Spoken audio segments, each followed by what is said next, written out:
التعب اللي من غير سبب واضح إشارة ولا ضعف؟ يا جماعة خلونا نبدأ بهدوء. لو بنصحى من النوم تعبانين من غير ما نكون عملنا مجهود، من غير سهر، من غير مرض، وبرضه حاسين إن جسمنا تقيل ومخنا تقيل ونفسنا مش مريح، خلونا نطمن نفسنا الأول.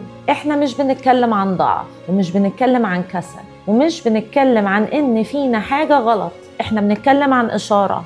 التعب من غير سبب واضح في الغالب بيكون لغة جسم، لغة جهاز عصبي، لغة حماية. بس إحنا متعودين نترجم التعب ترجمة واحدة بس، بنقول لنفسنا إحنا ضعاف ومش قادرين، لازم نزق نفسنا أكتر، والترجمة دي هي اللي بتزود التعب. خلونا نفهم اللي بيحصل بجد. الجهاز العصبي مش بس مسؤول عن الحركة أو الإحساس، هو كمان مسؤول عن الأمان. طول ما هو حاسس إن الدنيا تحت السيطرة، إحنا بنفكر، نتحرك، نخطط ونكمل. بس أول ما الإحساس بالأمان يقل حتى لو من غير سبب واضح، الجهاز العصبي بيغير استراتيجيته. مش فايت ولا فلايت، يعني لا بنهاجم ولا بنهرب، أحيانا بنجمد، فريز.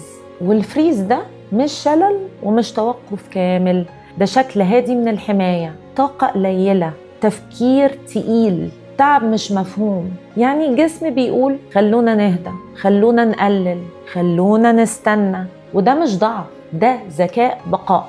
المشكلة إننا اتعلمنا نكسر الإشارة، بدل ما نفهمها نقاومها، نضغط، نلوم نفسنا، فنحول التعب من رسالة لعقوبة. خلونا نقربها بمثال بسيط. تخيلوا شخص طول اليوم بيرد، بياخد قرارات، موجود لكل الناس، وبيستوعب ضغط، وبيعدي مواقف كتير من غير ما يقف. يجي في لحظة بيحس إنه مش قادر يعمل أي حاجة، حتى حاجة كان بيحبها، فيقول إحنا تعبانين من إيه؟ بس الحقيقة مش تعب مجهود عضلي، ده تعب حالة تأهب طويلة. الجسم لما بيفضل فترة طويلة مستعد، حتى لو مفيش خطر واضح، بيحتاج يضغط فرامل، والفرامل دي بتطلع في شكل إرهاق. تعب بيظهر كأنه كسل وهو في الحقيقة حماية. وده يخلينا نقف عند نقطة مهمة.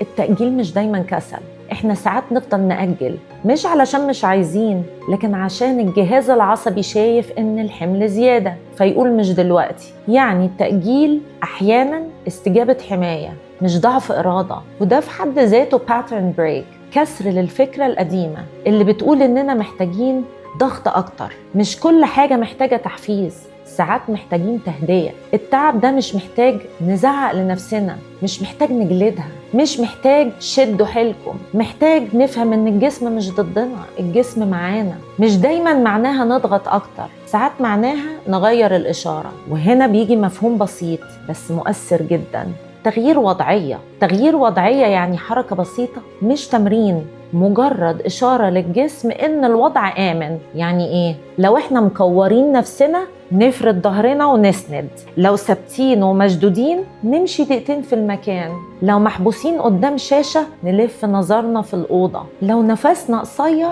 نطول الزفير شوية. دي مش حلول سحرية، دي رسائل أمان. الجهاز العصبي بيتعلم بالإحساس مش بالمنطق ومش بالضغط. وخليني أشارككم مثال بسيط حصل معايا. أنا كنت قاعدة قدام كتابة الحلقة دي لفترة بحاول أبتدي، بس ولا كلمة كانت طالعة، لا كسل ولا تهرب، بس دماغ مقفولة. مشيت دقيقتين في المكان اللي أنا فيه، بصيت من الشباك حوالي 30 ثانية المكان بعيد، ورجعت قعدت. إيه اللي حصل بعد كده؟ إن الكتابة اتحركت. اللي عملته ما كانش حل سحري، كان بس استجابة صغيرة لإشارة أنا حسيتها، إشارة بتقول إن الجسم محتاج يطمن مش يتزق. وده طبيعي يخلينا نسأل إمتى نسمع التعب وإمتى نتحرك رغم التعب. خلونا نقول قاعدة بسيطة من غير تعقيد. لو التعب بيخلينا نقفل أو نتجمد ونقلل من نفسنا، ده غالبا محتاج يتسمع مش يتكسر. ولو التعب موجود بس جواه إحساس خفيف إن في مساحة أو إن حركة بسيطة ممكن تعدي من غير ضغط، ساعتها نقدر نتحرك بهدوء. الفرق مش في الفعل، الفرق في الإحساس اللي قبله. وإحنا مش مطالبين نعرف الفرق ده كامل دلوقتي، إحنا بس محتاجين نبطل نكسر الإشارة. الحلقة دي كانت عن التعب كإشارة، إشارة بنسمعها في جسمنا. بس السؤال الأهم، ليه ساعات بنسمع الإشارة وما نمشيش؟ ليه بنفضل في أوضاع أو علاقات بنحس إنها بتستنزفنا ومع ذلك بنكمل؟